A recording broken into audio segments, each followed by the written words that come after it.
Welcome to DaAi Headlines. I'm Wendy Chen. Thank you for joining us. Coming up in today's show, US city volunteers organized a tea gathering for Hurricane Sandy survivors who bought their bamboo coin banks to reciprocate city's love. As electricity demands are higher in northern Taiwan, we see how the government sends excess energy from down south and why it may be risky in the long run. And we meet Yan Yujing, who suffers multiple disabilities but manages to complete 2 degrees in college. In the United States, 6 months following Hurricane Sandy, New York City volunteers continue to care for Sandy survivors. Recently, volunteers organized a tea gathering in Brighton Beach off Brooklyn, where they handed out aid supplies and cash cards to needy families. Inspired by the volunteers' devotion, the recipients also bought bamboo coin banks to donate. Though it has already been 6 months since Hurricane Sandy, city volunteers continue to tend to the disaster survivors. Recently, New York City volunteers made numerous phone calls to invite former cash card recipients to attend a tea gathering at Brighton Beach of Brooklyn. Since it's been 6 months, many mental issues raise up. We also set up what we call a wish wall. They can write it down and whatever they want in front of either Buddha or what they traditionally believe. I feel good, so good, because they are all human beings. We all work together. We are Muslim, but they are Buddhist, so we are all our family. Here, this is a different country, like we came from other country. So this is all, here we all are family. We all are one family. In Brooklyn, most residents have refurbished their waterlogged houses or apartments and are now once again leasing them to others. However, the costs generated from the refurbishment have been added to rents, putting such housing out of reach for many low-income households and illegal immigrants. Therefore, volunteers prepare foodstuffs and $300 cash cards for 307 families.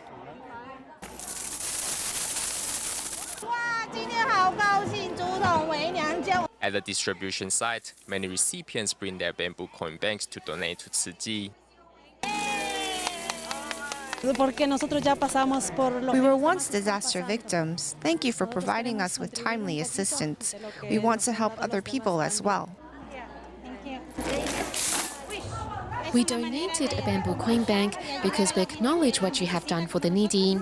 You have helped many needy people like us. Though there are many difficulties ahead, the most important thing is that we are still alive. Many survivors were taken under the wing of Tzu Chi following the disaster, and inspired by Tzu Chi volunteers' love and dedication, the seeds of love have started to flourish inside communities statewide. Thailand is a country with a long history of Buddhism. Therefore, every year the country holds various events to commemorate the birth, enlightenment and the passing of the Buddha. On May 24th, a Buddha Day ceremony was held in Nakhon Pathom, in which over 70 Tzu Chi volunteers took part. To celebrate the birth of the Buddha, a Buddha Day ceremony is held at Nakhon Pathom, Thailand. This year, Tzu Chi volunteers are also on scene not only to pay their respects to the Buddha, but also to assist the Dharma masters in collecting and transferring offerings given by the members of the public.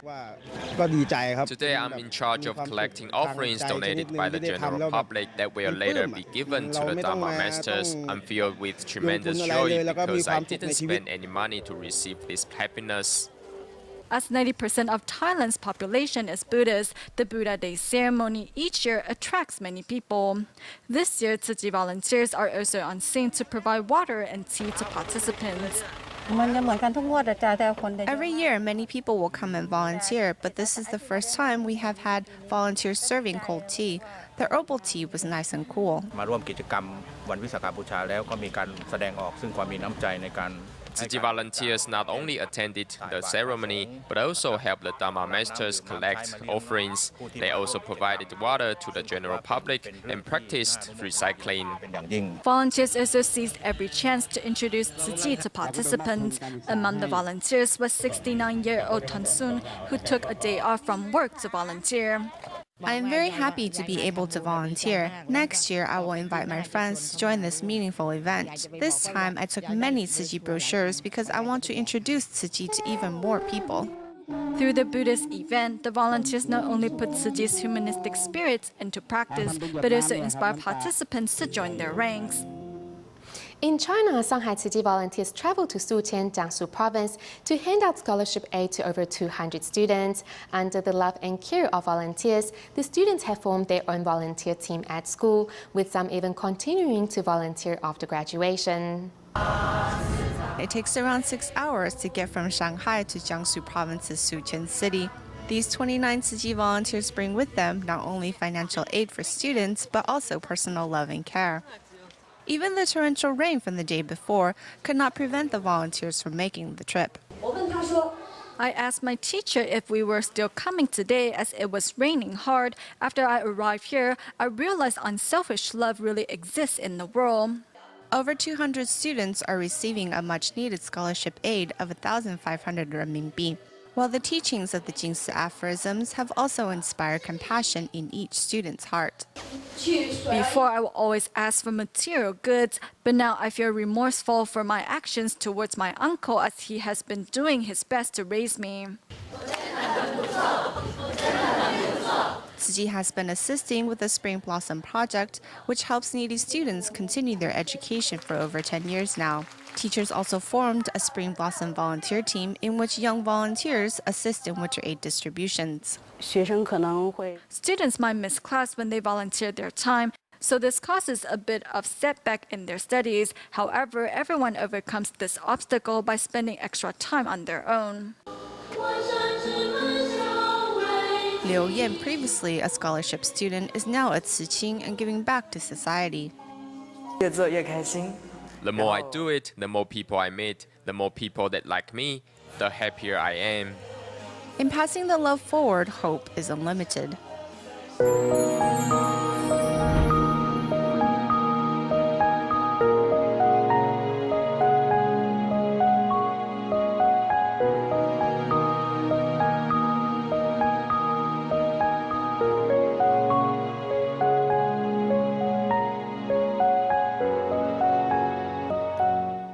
As a large percentage of Taiwan's residents live in the northern part of the island, energy demands there regularly outstrip the amount that regional power stations can supply.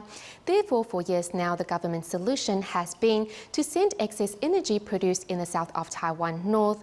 Although the plan so far has been successful in satisfying the north's energy needs, the power highway is at continual risk from natural disasters. Here's more. Behind me is the Xihu Fruit and Vegetable Market, one of Taiwan's biggest wholesale fruit and vegetable markets. From here, fruits and vegetables from Taiwan's central and southern regions get sent to feed the residents of northern Taiwan. This is exactly what happens in Taiwan's electric grid, with the percentage of the electricity produced here in the south of Taiwan sent up north daily. In cheaper areas, such as in the south, where the power stations are quite large, since the costs are lower, they produce more energy than they need and then send the extra up north. Northern Taiwan accounts for 40.2% of total consumption nationwide, but only produces 30.4% of the total power. Therefore, it depends on the extra electricity produced by power plants in the middle and south of Taiwan to meet the region's needs. There's the number 3 nuclear power plant, the Dalian power plant, and the Xinda power plant.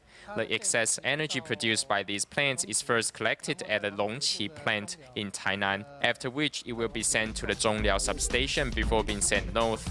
On its way from southern to northern Taiwan, the electricity passes through electric towers and underground cables. And exposure to the elements always brings with it the dangers of breakdowns and power outages.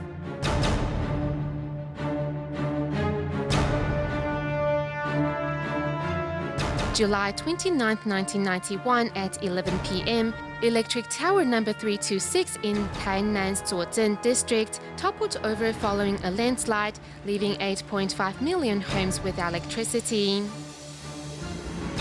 The repair was estimated to take 15 days in total, and the crew we had on location worked fast. But until they finished, only the south of Taiwan had power, while the north was faced with a blackout.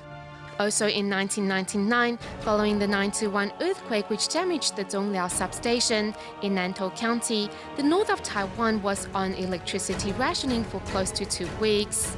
Over the past decade, Taiwan has been through 65 instances of electricity rationing. In order to prevent further occurrences of power rationing, the government has allowed the building of power stations by private interest, as well as built new power stations in the north, including the number 4 nuclear power plant and the Taoyuan Datan power plant. However, Taiwan's energy needs are increasing by 3.6% per year, which means that by 2023, the extra power produced in the south will no longer be sufficient to meet the needs of northern Taiwan. This means that a dialogue on how we get our energy and how we use it will be one worth having in the years ahead. The recent discovery of starch-processed food laced with maleric acid has the whole of Taiwan worried. Many of the affected foods, such as tapioca balls, tofu pudding, and oden, are all very popular and are enjoyed by citizens on a daily basis. To help consumers satisfy their cravings safely and vendors get their business going again, Taipei's Department of Health is inspecting the city's shops, and anyone who passes the test will receive a maleric acid-free sticker. In light of industrial starch found in food products, Taipei's Department of Health is inspecting the city's 465 vendors who sell tapioca, rice noodles, or one of the other 6 commonly found types of starch-processed foods. About 50% of the shops have already presented lab reports that indicate their products are not laced with maleric acid. Among the 465 vendors who sell one or more of the 8 types of starch-processed foods identified by the Department of Health, 244 of them have voluntarily shown that their lab reports have come back negative. The department has provided a list of 5 laboratories that can screen and test samples submitted by vendors. If a vendor can safely pass the city's inspection, they will receive a maleric acid-free sticker that is easily identified by consumers. If all products pass our inspection, then we'll provide the vendor with a sticker like this one for them to display publicly. Because we have quite a stack of lab reports, somewhere around 30 to 40, so we just post a notice here. The reports and regulations are filed properly. At the customer's request, we will present them for review. We will not publicly post all the reports. Come June 1st, the department will carry out a second wave of inspections.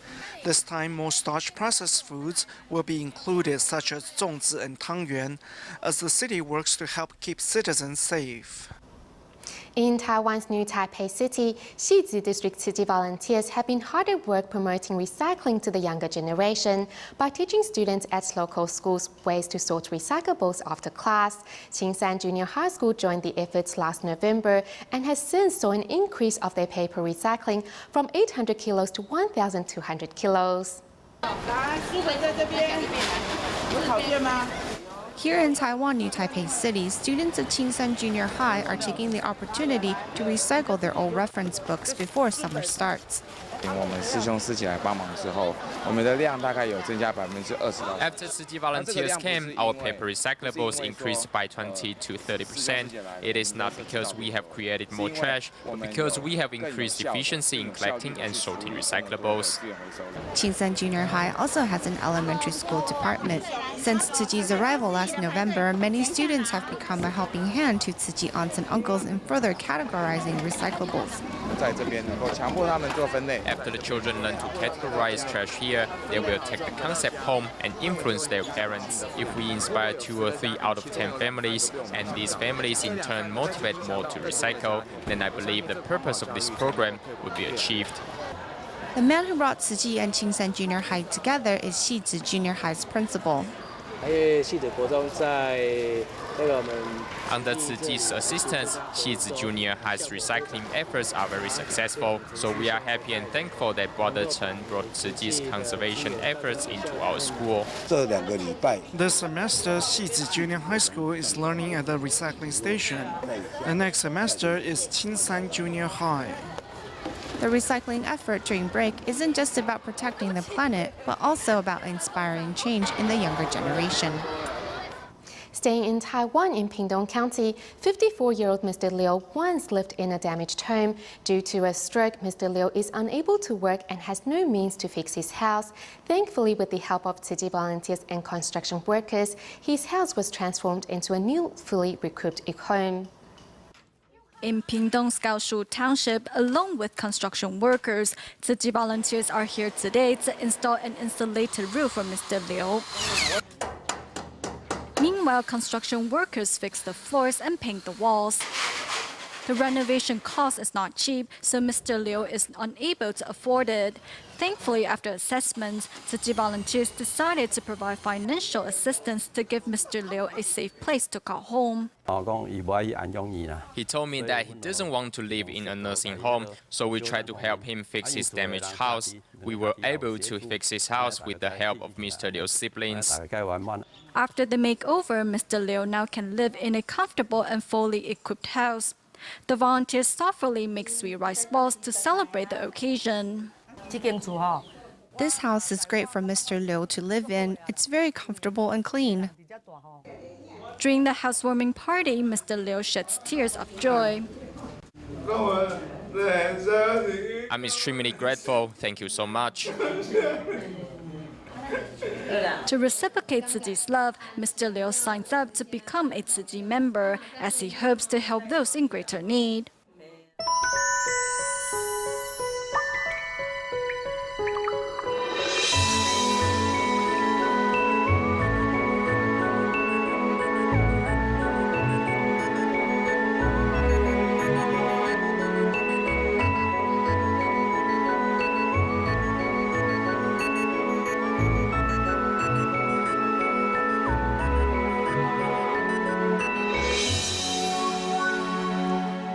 Tzu Chi volunteers in both Taiwan and Indonesia are holding events to advocate blood and stem cell donation. In Taiwan, Tzu Chi volunteers in Hsinchu and Taoyuan travel to school campuses to encourage local communities to donate stem cells, while their counterparts in Indonesia also held blood donation campaigns in 3 separate locations. Here in Indonesia's Jakarta, Teguh is a little nervous as he's donating blood for the first time. Knowing this is an opportunity to save lives, the man even takes time off work to participate. I was a little afraid, but after the blood started transferring, I felt all right. It wasn't painful. We should help one another. Today I'm given the opportunity to help, and I should seize the moment. I hope I can help those in need. As the blood donation campaign is set up in a shopping mall, passers-by do not shy away from giving a little of their love. Tzu Chi volunteers also seize the opportunity to introduce the Buddhist NGO to the public. Love can also be seen pouring in at Tanjung Pinang, Rao Islands, where Tzu Chi volunteers are holding their first ever blood donation campaign. I'm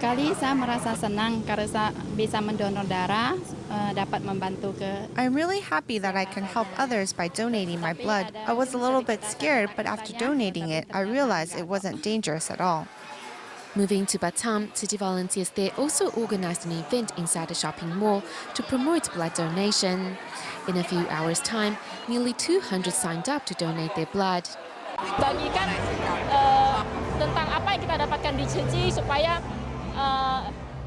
We hope local residents can better understand all of Tzu Chi's missions, so we actively share with anyone our experiences in the NGO. We hope to attract more to join our ranks. It is through saving the lives of others that we add meaning to our own lives. In Taiwan, Tzu Chi volunteers in Hsinchu made their way to school campuses to advocate stem cell donations. When we see young people, we will ask if they are interested in participating in our blood donation drive. Whenever we find someone, we will be happy and feel a sense of accomplishment. The friendly attitude of the Tzu Chi volunteers attracts many students, and after the volunteers' detailed explanation, many decide to give a little of their love.